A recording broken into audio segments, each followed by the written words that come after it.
Hello all. இந்த வீடியோல நம்ம மியூச்சுவல் ஃபண்ட் பத்தி தான் பார்க்க போறோம்.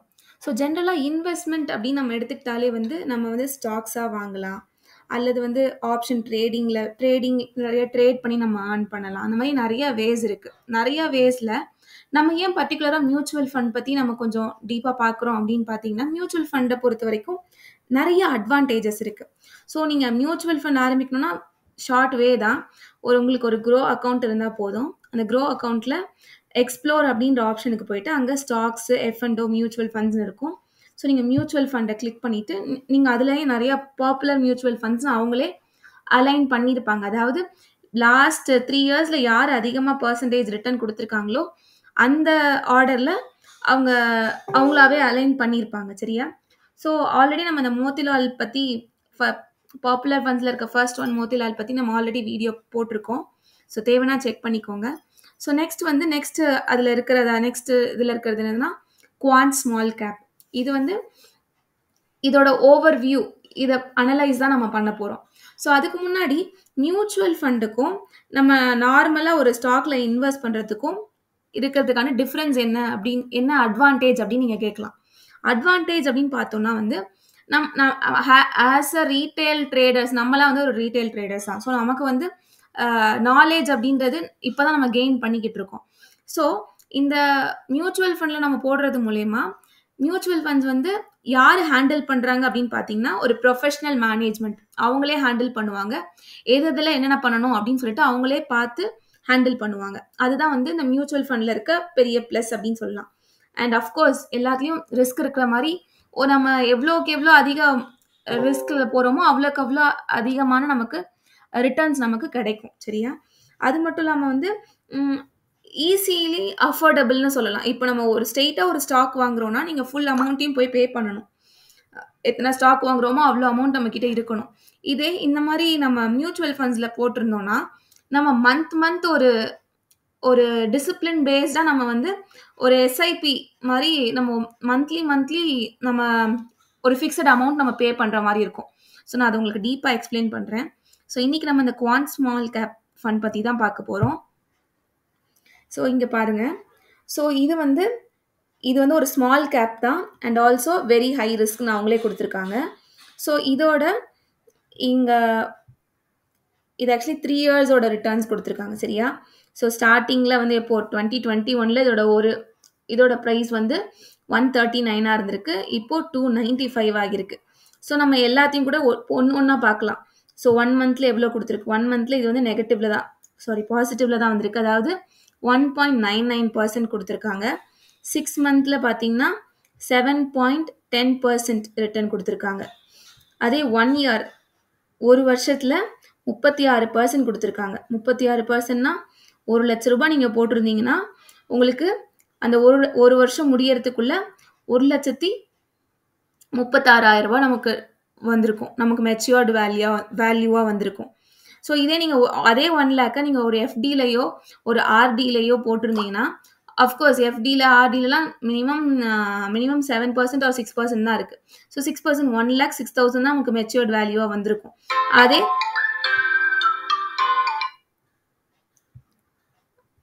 நம்ம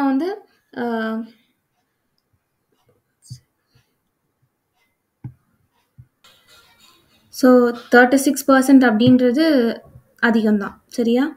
ஸோ ஒன்னொன்னுத்துலேயும் ஒரு பர்சன்டேஜ் கொடுப்பாங்க. நம்ம அதை பார்த்து தான் நம்ம இது பண்ணணும். ஸோ 3 இயர்ஸில் எவ்வளோ கொடுத்துருக்காங்கன்னு பார்த்தீங்கன்னா 27%. அதாவது ஆனுவலைஸ்டுன்னு சொல்கிறாங்க. ஆனுவலைஸ்டுக்குனா என்ன மீனிங்னு பார்த்தீங்கன்னா ஒரு வருஷத்துக்கும் 27%, 27%, 27%. அதாவது ஃபர்ஸ்ட் இயரில் முதல்ல நீங்கள் 1 லேக் இன்வெஸ்ட் பண்ணியிருந்தீங்கன்னு வச்சுக்கோங்களேன். ஸோ முதல் வருஷம் முடியச்சில் உங்களுக்கு 1,27,000 ஆயிருந்திருக்கும். ஸோ 2வது வருஷம் 1,27,000 அதில் இன்வெஸ்ட் ஆகிருக்கும். அந்த மியூச்சுவல் ஃபண்டில் இன்வெஸ்ட் ஆகி அதுக்கப்புறம் மறுபடியும் மொத்தமாக 1,27,000க்கு எவ்வளோ 27% எப்படின்னு எடுத்தோம்னா மறுபடியும் ஒரு 30,000 வந்திருக்கும். ஸோ 1,60,000 ஆகிருக்கும். அந்த மாதிரி ஒரு வருஷத்துக்கும் 27% ரிட்டர்ன்ஸ் கொடுத்துருப்பாங்க. சரியா? ஸோ இதில் இதை சிப் அமௌண்ட் மினிமம் சிப் அமௌண்ட்னு சொல்லிட்டு அவங்க என்ன கொடுத்துருக்காங்கன்னா 1000 அப்படின்னு கொடுத்துருக்காங்க. ஸோ லாஸ்ட் அந்த போன மியூச்சுவல் ஃபண்ட் நீங்கள் பார்த்துருந்தீங்கன்னா உங்களுக்கு தெரியும். அதில் வந்து மினிமம் சிப் அமௌண்ட் கொடுத்துருந்தது வந்து எஸ்ஐபி அமௌண்ட் வந்து 500ன்னு கொடுத்துருந்தாங்க. இதில் 1000 கொடுத்துருவாங்க. ஸோ கொஞ்சம் அதிகமாக தான் இருக்குது. ஸோ 1000 நம்ம மந்த்லியும் பே பண்ணலாம், அல்லது நம்ம மொத்தமாகவும் ஒரு பல்க் அமௌண்ட்டாகவும் நம்ம போட்டுக்கலாம். சரியா? ஸோ இந்த மியூச்சுவல் ஃபண்ட்க்கு ரேட்டிங் வந்து 5 ஸ்டார் தான் கொடுத்துருக்காங்க. ஸோ ஃபார் வந்து எல்லா மக்களும் இன்வெஸ்ட் பண்ணி இவங்க கிட்ட இருக்கிற டோட்டல் வேல்யூ எவ்வளோனா 26,644 crore இவங்க கிட்ட இருக்குது ஃபண்ட் சைஸ். ஸோ அவ்வளோ பேர் இவங்க கிட்ட மந்த்லியோ அல்லது ஒன் டைமாக பல்க் அமௌண்ட்டாவோ அவங்க இன்வெஸ்ட் பண்ணியிருக்காங்க. ஸோ நம்மளாவே நம்ம சூஸ் பண்ணிக்கலாம். நம்ம எத்தனை இப்போ இதை வந்து கால்குலேட் பண்ணி சொல்லும். ஃபார் எக்ஸாம்பிள் நான் ஒரு 1000 சொல்லிட்டு ஒரு 2000 per month அப்படின்னு நான் வந்து ஒரு 3 இயர்ஸ்க்கு முன்னாடி நான் இன்வெஸ்ட் போட்டுகிட்டே வந்திருக்கேன்னு வச்சுக்கோங்களேன். வருஷம் வந்து 2000 போடுறேன். அப்போது 3 வருஷம் ஆனதும் எனக்கு வந்து 72,000 ரூபா நான் போட்டிருப்பேன். அப்படி போடுறதுல எனக்கு வந்து டோட்டலாக என்னோட மெச்சூர்ட் வேல்யூ எவ்வளோ வந்திருக்கும்னா 1,16,000 வந்திருக்கும். ஏன்னா வந்து நான் சொல்லியிருக்கேன் ஒரு வருஷத்துக்கும் ஆனுவலைஸ்டு ஒரு வருஷத்துக்கும் 26%, 27% வருது. ஸோ அதுபடி 3 இயர்ஸில் வந்து நமக்கு இவ்வளோ வந்திருக்கும். இதே 5 இயர்ஸ் வச்சுருந்தோன்னா 1,20,000 ரூபா நம்ம போட்டிருப்போம். 2,000 ரூபா மாதம் கட்டி 1,20,000 ரூபா 5 வருஷத்துக்கு போட்டிருப்போம். நமக்கு மெச்சூர்டாக வந்திருக்க வேல்யூ வந்து 3,58,000 வந்திருக்கும். அதாவது கிட்டத்தட்ட 200% நமக்கு ரிட்டர்ன் கிடச்சிருக்கும். ஸோ இதெல்லாம் வந்து நம்ம பாஸ்ட் ஹிஸ்ட்ரியை வச்சு தான் நம்ம பண்ணியிருக்கோம். இதில் மந்த்லி சிப் மட்டும் கிடையாது, ஒன் டைமாகவும் நீங்கள் ஒன் டைம் மொத்தமாக வந்து 5 வருஷத்துக்கு இந்த 20,000 இங்கே இருக்கட்டும்ப்பா அப்படின்னு சொல்லிட்டு நீங்கள் அப்படியும் போட்டுருக்கலாம். அல்லது எப்படி வேணாலும் நீங்கள் போட்டுக்கலாம். ஒன் டைமாகவும் இருக்கலாம், அல்லது மந்த்லி இப்போ உங்ககிட்ட லம்சம் அமௌண்ட் இருந்ததுன்னா நீங்கள் ஒன் டைமாக நீங்கள் இன்வெஸ்ட் பண்ணலாம். ஆர்எல்ஸ் இல்லை என்னால் சேவிங்ஸே என்னால் பண்ண முடியல, அதனால தான் நான் மியூச்சுவல் ஃபண்ட் மந்த்லி போடணும்னு நான் விரும்புகிறேன் அப்படின்னு நினச்சிங்கன்னா நீங்கள் மந்த்தாகவும் போடலாம். பட் மினிமம் வந்து நீங்கள் 1000 rupees இருக்கணும். 1000க்கு மேலே எவ்வளோ வேணாலும் நீங்கள் போடலாம். அது மட்டும் இல்லாமல் வந்து ஹோல்டிங்ஸ் அப்படின்னு கொடுத்துருப்பாங்க. ஹோல்டிங்ஸ்னால் என்னதுன்னா வந்து நம்ம போடுற ஃபார் எக்ஸாம்பிள் நான் வந்து ஒரு 1000 ரூபா தான் மாதம் போடுறேன்னு வச்சுக்கோங்களேன்.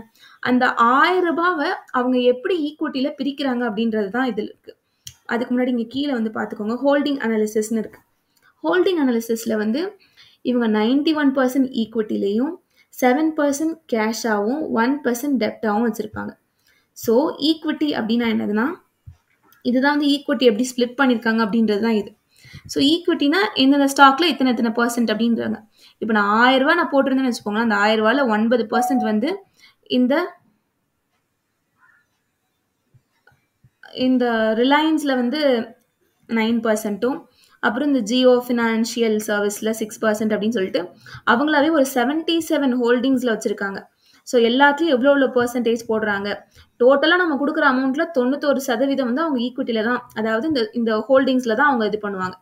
அது ஒன்று என்னென்ன செக்டாரில் இருக்குது. இது வந்து எனர்ஜி செக்டார், இது ஃபினான்ஷியல் செக்டார். நம்ம செக்டார்ஸ் பற்றி நிறைய தெரிஞ்சிருக்கோம் ஆல்ரெடி நம்ம வீடியோஸ்லாம். என்னென்ன செக்டார் ஒரு ஸ்டாக்னா அது என்னென்ன செக்டாரில் வரும், எந்தெந்த பீரியடில் வந்து எந்தெந்த செக்டார் அதிகரிக்கும். ஸோ நம்ம எல்லாத்தையும் நம்பி ஒரே ஸ்டாக்ல ஒரே ஐடியா ஃபோக்கஸ் பண்ணக்கூடாது. ஸோ அதனால இவங்க எல்லா செக்டார்லையும் ஈக்குவல் இம்பார்ட்டன்ஸ் கொடுத்து கான்சென்ட்ரேட் பண்ணிட்டு ஒன்னொன்றுக்குலையும் எவ்வளோ கொடுத்துருக்காங்க அப்படின்றது கிளியராக இருக்குது. ஸோ சிஆல் அப்படின்றது ப்ளஸ் பண்ணிங்கன்னா உங்களுக்கு அந்த 77 ஹோல்டிங்ஸும் அதில் வந்துடும். அதில் எத்தனை % அது ஒன்றுத்துக்கு போட்டிருக்காங்கன்றது. அதே மாதிரி கேஷ் வந்து 7% அப்படின்னு கொடுத்துருக்காங்க. கேஷ் 7%னா அந்த 7% அவங்க எதுவுமே பண்ண மாட்டாங்க, கையிலேயே வச்சுட்டு மார்க்கெட் எப்பயாவது ரொம்ப லோவாச்சுன்னா அந்த டைமில் அந்த கேஷை வந்து அவங்க இன்வெஸ்ட் பண்ணுறதுக்காக அந்த 7% அவங்க கையிலே தான் ஹோல்ட் பண்ணி வச்சுருப்பாங்க. அண்ட் டெப்ட் 1.1%னா வந்து டெப்ட்ன்றது வந்து இது டெப்ட்ன்றது ஃபார் எக்ஸாம்பிள் எஃப்டி ஆர்டி மாதிரி இப்போ ஃபிக்ஸடாக இந்த 1.1% அமௌண்ட்டை வந்து டெப்டில் போட்டிருப்பாங்க. இந்த மாதிரி எப்படி சொல்கிறதுனா பேங்க்கில் ஃபிக்ஸடாக இருக்குது, சரியா? ஸோ அது எப்போ வேணாலும் நம்ம எடுத்துக்கலாம் அப்படின்ற மாதிரி. அதுக்கப்புறமா வந்து ஸோ இதுதான் வந்து அதோட ஹோல்டிங் அனாலிசிஸ் கொடுத்துருக்காங்க. அண்ட் தென் செக்டார் என்னென்ன செக்டாரில் எவ்வளோ அலோகேட் பண்ணியிருக்காங்கன்னு பார்த்தீங்கன்னா சர்வீசஸில் 19.8, ஹெல்த் கேரில் 18.3, மற்றதுலலாம் 17.5, ஃபினான்ஷியலில் 15.3, அந்த மாதிரி ஒன்றுத்துலேயும் ஒரு % அவங்க ஸ்ப்ளிட் பண்ணி வச்சுருக்காங்க. ஸோ இதெல்லாம் வந்து அந்த மியூச்சுவல் ஃபண்ட் நம்ம குடுக்குற ஃபண்ட் வச்சு எதெல்லாம் எப்படி எப்படி டிஸ்ட்ரிபியூட் பண்ணியிருக்காங்க அப்படின்றது தான். ஸோ நம்ம மெயினா பார்க்க வேண்டியது என்னதுன்னா வந்து இங்க பாருங்க. Minimum for first investment. So first நீங்க பண்ணச்சுல வந்து 5,000 ஸ்டார்ட்டிங்ல பே பண்ணியிருக்கணும். அதுக்கப்புறம் மினிமம் 1,000 ஒரு மந்த்துக்கும். ஓகேவா? செகண்ட் இன்வெஸ்ட்மெண்ட்ல இருந்து நீங்க 1,000 பே பண்ணலாம் அல்லது 2,000 பே பண்ணலாம். அது உங்களோட விருப்பம் தான். ஆனா ஃபர்ஸ்ட் ஸ்டார்ட் பண்ணச்சுல நீங்க 5,000 கண்டிப்பா பே பண்ணியிருக்கணும். இது அதிகமா தான் இருக்கு. போன மியூச்சுவல் ஃபண்ட விட. ஸோ நீங்க அதையும் நீங்க அனலைஸ் பண்ணி உங்களுக்கு எது பெஸ்ட்டா இருக்கும்? எடுத்தோனே 5,000 குடுத்துட்டு அப்புறமா கொஞ்சம் கொஞ்சமா குடுக்கறது உங்களுக்கு பெஸ்ட்டா இருக்குமா? இல்ல ஸ்டார்ட்டிங்லருந்தே கொஞ்சம் கம்மியா நீங்க எக்ஸ்பெக்ட் பண்றீங்களா? ஆனா ரிஸ்க் இதுல அதிகம் தான். ஜாஸ்தி தான். சரியா? அது மட்டும் இல்லாம இங்க பாருங்க. ஃபண்ட். என்னென்ன ஃபண்ட் ஒரு வருஷத்துக்கு எவ்வளோ குடுத்துருக்காங்க? அப்போ அவங்க என்ன ரேங்கிங்ல இருந்தாங்க? அப்படின்றதெல்லாம் குடுத்துருக்காங்க. ஸோ 1 இயர்ல அவங்க 36.4% ரிட்டர்ன்ஸ் குடுத்துருக்காங்க. அப்போ அதோட ரேங்க் வந்து 16th ரேங்கா இருந்தது. ஆனா 5 இயர்ஸ் அப்படின்னு பார்க்கச்சுல இதோட ரேங்க் ஃபர்ஸ்ட்டா இருக்கு. இது ஒரு வாட்டி 49.3% ஆனுவலி ஒரு வருஷத்துக்கும் அப்படி குடுத்துருக்கு. சரியா? இது வந்து பியர் கம்பேரிசன்னா வந்து அதோட பியர்னா என்னது? அது கூடவே இருக்கிற மத்த மியூச்சுவல் ஃபண்ட்ஸோட கம்பேர் பண்றாங்க. கம்பேர் பண்ணச்சுல வந்து கம்பேர் பண்ணி அத அனலைஸ் பண்ணி இங்க குடுத்துருக்காங்க. சரியா? அதுக்கப்புறமா நம்ம பார்க்க வேண்டியது இதுதான். மெயினா பார்க்க வேண்டியது இந்த expense ratio, exit load and tax தான். எக்ஸ்பென்ஸ் ரேஷியோனா, இப்ப நான் வந்து இங்க பாருங்களேன். மொத்தமா எனக்கு வேல்யூ வந்து ஒரு 1 lakh வருதுன்னா, எக்ஸ்பென்ஸ் ரேஷியோ அப்படின்றது நம்ம இந்த மியூச்சுவல் ஃபண்ட மேனேஜ் பண்றவங்களுக்காக குடுக்க வேண்டிய ஃபீ அப்படின்ற மாரி கூட வச்சுக்கலாம். அதாவது 0.64%. ஸோ 1 lakhல 0.64% அப்படின்றது ஒரு ரூ. 640. So which includes GST also. டாக்ஸும் சேர்த்து தான். ஸோ அது மட்டும் இல்லாம அதுக்கப்புறம் எக்ஸிட் லோட் அப்படின்னு ஒண்ணு குடுத்துருக்காங்க. எக்ஸிட் லோட் அப்படின்னு பார்த்தீங்கன்னா, சப்போஸ் நீங்க 1 இயர்க்கு உள்ள என்னால முடியல. எனக்கு ஒரு எமர்ஜென்சி, மெடிக்கல் எமர்ஜென்சி ஆர் வேற ஏதாவது எமர்ஜென்சி இருக்கு. ஸோ 1 இயர்க்குள்ள என்னோடத நானு வாபஸ் வாங்கிக்கிறேன், எடுத்துக்கிறேன் அப்படின்னு வித்ட்ரா பண்ணிக்கிறேன்னு நினைச்சீங்கன்னா, அப்போ 1% அதுல குடுத்துருக்கணும். நம்ம எவ்வளோ வித்ட்ரா பண்றோமோ அதுலேருந்து 1% நம்ம அவங்களுக்கு எக்ஸிட் லோட் அப்படின்னு சொல்லிட்டு 1% குடுத்துட்டு தான் நம்ம வெளிய வர முடியும். 1 இயர்க்குள்ள வெளிய வந்துட்டீங்கன்னா. அப்புறம் வந்து ஸ்டாம்ப் டியூட்டி, அதாவது இது வந்து 2020ல இருந்து இது ஆரம்பிச்சிருக்கு. சரியா? அண்ட் டாக்ஸ் இம்ப்ளிகேஷன் பார்த்தீங்கன்னா, எல்லாத்த மாரி தான். டாக்ஸ் இம்ப்ளிகேஷன் வந்து 1 இயர்க்குள்ள போனீங்கன்னா, உங்களோட ரிட்டர்ன்ஸ்லேருந்து 20% குடுத்துருக்கணும். ஆர் எல்ஸ் 1 இயர்க்கு அப்புறமா நீங்க வித்ட்ரா பண்றீங்கன்னா, அப்போ 1.25 lakh வரைக்கும் நீங்க ரிட்டர்ன்ஸ் எடுத்துக்கலாம். டாக்ஸே இல்லாம. 1.25 lakhக்கு மேல போச்சுன்னா, அதுல 12.5% வந்து நீங்க டாக்ஸ் குடுக்கணும். அதுக்கப்புறம் இது வந்து இந்த ஃபண்ட் மேனேஜ்மெண்ட்டோட பேரு. இவங்க தான் வந்து அத இது பண்றவங்க, மேனேஜ் பண்றவங்களோட நேம் டீட்டெயில்ஸ்லாம் குடுத்துருப்பாங்க. அண்ட் நீங்க நம்ம பார்த்துட்டு இருக்கிறது வந்து குவான்ட் ஸ்மால் கேப் ஃபண்ட் பத்தி தான் பார்த்துட்டு இருக்கோம். Direct plan growth. டைரக்ட் பிளான்னா ஆல்ரெடி நான் சொல்லியிருக்கேன். டைரக்ட்னா நம்மளாவே டைரக்டா பண்றது. இன்டைரக்ட்னா ஒரு புரோக்கர் மூலியமாவோ, ஒரு தேர்ட் பார்ட்டி மூலியமாவோ போறது தான் இன்டைரக்ட். இது டைரக்ட் தான். ஸோ இது கூட நான் வந்து எதை வேணாலும் கம்பேர் பண்ணலாம். இப்போ நான் கம்பேர் தான் பண்ண போறேன். சரியா? இப்போ நான் குவான்ட் ஸ்மால் கேப் ஃபண்டோட வேற ஒரு ஃபண்ட் வேற ஆல்ரெடி நான் பார்த்திருந்த மோத்திலாலே நம்ம பண்ணுவோமா? ட்ரை பண்ணுவோமா?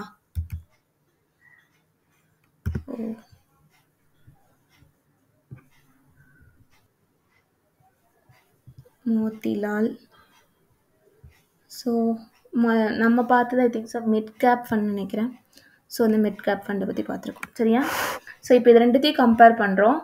ஸோ மோத்திலால் ஃபண்ட் அப்படின்னு பார்க்கறதுல இது 63% கொடுத்துருக்கு. இது வந்து 36% கொடுத்துருக்கு. ப்ளூ வந்து represent Motilal and green represents quant small cap. So நம்ம பார்த்தது இங்கே நீங்கள் பார்த்துங்களா? சொன்னேன்ல நான். இதோட சிப் அமௌண்ட் வந்து 1000 மினிமம் சிப் அமௌண்ட். ஆனால் இது வந்து 500 தான். ரிஸ்க் வந்து ரெண்டுத்துக்குமே ஹை தான். ரெண்டு மியூச்சுவல் ஃபண்ட்லேயுமே ரிஸ்க் வந்து அதிகம் தான். அது மட்டும் இல்லாமல் வந்து அண்ட் இதில் என்ன டிஃப்ரென்ஸ்னா, குவான்ட் வந்து ஸ்மால் கேப், மோத்திலால் வந்து மிட் கேப். சரியா? அண்ட் எக்ஸ்பென்ஸ் ரேஷியோன்னு பார்க்கச்சல இதுதான் அதிகமா இருக்கு. சி நம்ம குவான்ட் தான் வந்து அதிகமா இருக்கு. இங்க வந்து கம்மி தான். 0.54 தான். அண்ட் இது வந்து எப்போ இது பண்ணியிருக்காங்கன்னா வந்து, இதோட பிரைஸ் NAVன்றது வந்து 296 அண்ட் 128ன்னு குடுத்துருக்காங்க. அதாவது நம்ம நம்ம குடுக்குற அவங்க எல்லாமே நெறைய ஈக்விட்டிய வந்து நெறைய அதுல ஸ்ப்ளிட் பண்ணி குடுத்துருக்காங்கல்ல. அது எல்லாத்தையும் சேர்த்து ஒரு ஸ்டாக் அப்படின்றதுக்கான மதிப்பு தான் வந்து 296, 128 அப்படின்றது. சரியா? அது மட்டும் இல்லாம இதோட ஃபண்ட் ஸ்டார்ட் பண்ணது வந்து 2013. இது வந்து 2014 தான். இதோட ஃபண்ட் சைஸ் அதிகம். குவான்ட்டோடது. பிகாஸ் அவங்களோட ஒரிஜினும் ஏர்லியா ஸ்டார்ட் பண்ணியிருக்காங்க. 26,645 crore. இது வந்து 18,604 crore தான். And as usual exit load வந்து ரெண்டுத்துக்குமே ஒரே இதுதான். அண்ட் 1 இயர்ல இவங்க இந்த ரிட்டர்ன் குடுத்துருக்காங்க. ரெண்டுத்தையும் கம்பேர் பண்ணிக்கோங்க. 1 இயர்ல 36, 63. 3 இயர்ஸ் பார்த்தீங்கன்னா, இது 27, 37. 5 இயர்ஸ்ன்னு பார்த்தீங்கன்னா, இதுதான் அதிகம். 49, 35 அப்படின்னு குடுத்துருக்காங்க. ஸோ நீங்க லாங் டேர்ம்ல போட போறீங்களா? ஷார்ட் டேர்ம்ல எடுத்துற போறீங்களா? அப்படின்றதையும் நீங்க பார்த்துக்கோங்க. ஸோ ஃபார் வேற எதுவும் இல்ல. அண்ட் இதோட டர்ன் ஓவர்ஸ் எல்லாம் குடுத்துருக்காங்க. அப்புறம் கேஷா இவங்க எவ்வளோ வச்சிருக்காங்க? ஈக்விட்டில எவ்வளோ இது பண்றாங்க? இங்க பாருங்க. மோட்டிலால வந்து ஈக்விட்டில 99.4%. ஆனா இதுல வந்து ஈக்விட்டில 91.9%. ஸோ அந்த மாரி இவங்களோட டாப் ஹோல்டிங்ஸ் என்னது? ஃபண்ட் மேனேஜர்ஸ் யாரு? ஸோ எல்லா டீட்டெயில்ஸையும் குடுத்துருப்பாங்க. ஸோ இந்த மாரி நீங்க கம்பேர் பண்ணிட்டு உங்களுக்கு எது பெஸ்ட்டு அப்படின்றத நீங்க டிசைட் பண்ணிக்கலாம். ஸோ ஐ ஹோப் உங்களுக்கு புரிஞ்சிருக்கும்னு நினைக்கிறேன். இது ப்ரொமோஷன் கிடையாது. ஜஸ்ட் எப்படி நம்ம வந்து ஒரு மியூச்சுவல் ஃபண்ட்ல நம்ம இன்வெஸ்ட் பண்றதுக்கு முன்னாடி அத அனலைஸ் பண்ண நமக்கு தெரிஞ்சிருக்கணும். ஸோ நம்மளாவே ஒரு மியூச்சுவல் ஃபண்ட அனலைஸ் பண்ணி பெஸ்ட் எதுன்னு சொல்லிட்டு it is based upon our income. நம்ம எவ்வளோ இன்வெஸ்ட் பண்ணணும்னு நினைக்கிறத பொறுத்து தான். ஃபார் எக்ஸாம்பிள் என்கிட்ட நெறைய காசு இருக்கு. நான் என்ன 1000, 2000 நான் 5000 சிப் அமௌண்ட்டா மாசம் போடுவேன்னா, நீங்க அதுக்கு ஏத்தபடி இன்னும் நீங்க ஸ்மால் கேப்க்கே போலாம். ஸ்மால் கேப்ல தான் ரிஸ்க் ஆனா ஜாஸ்தி. ஆனா அதுல தான் நம்ம அதிக ரிட்டர்ன்ஸ்லாம் நம்ம எதிர்பார்க்க முடியும். இதே லார்ஜ் கேப்லலாம் வந்து ரிஸ்க் கம்மி தான். பட் ஆனா ரிட்டர்ன்ஸும் வந்து கம்மியா தான் இருக்கும். 10, 12% அப்படி தான் இருக்கும். ஸோ நம்ம அது எல்லாத்தையும் பார்த்து தான் நம்ம இது பண்ணணும். ஸோ உங்களுக்கு ஏதாவது டவுட்ஸ் இருந்ததுன்னா நீங்க கமெண்ட்ல கேளுங்க. ஃபார் மோர் வீடியோஸ் பிளேலிஸ்ட்டை செக் பண்ணுங்க. தேங்க்ஸ் ஃபார் வாட்சிங்.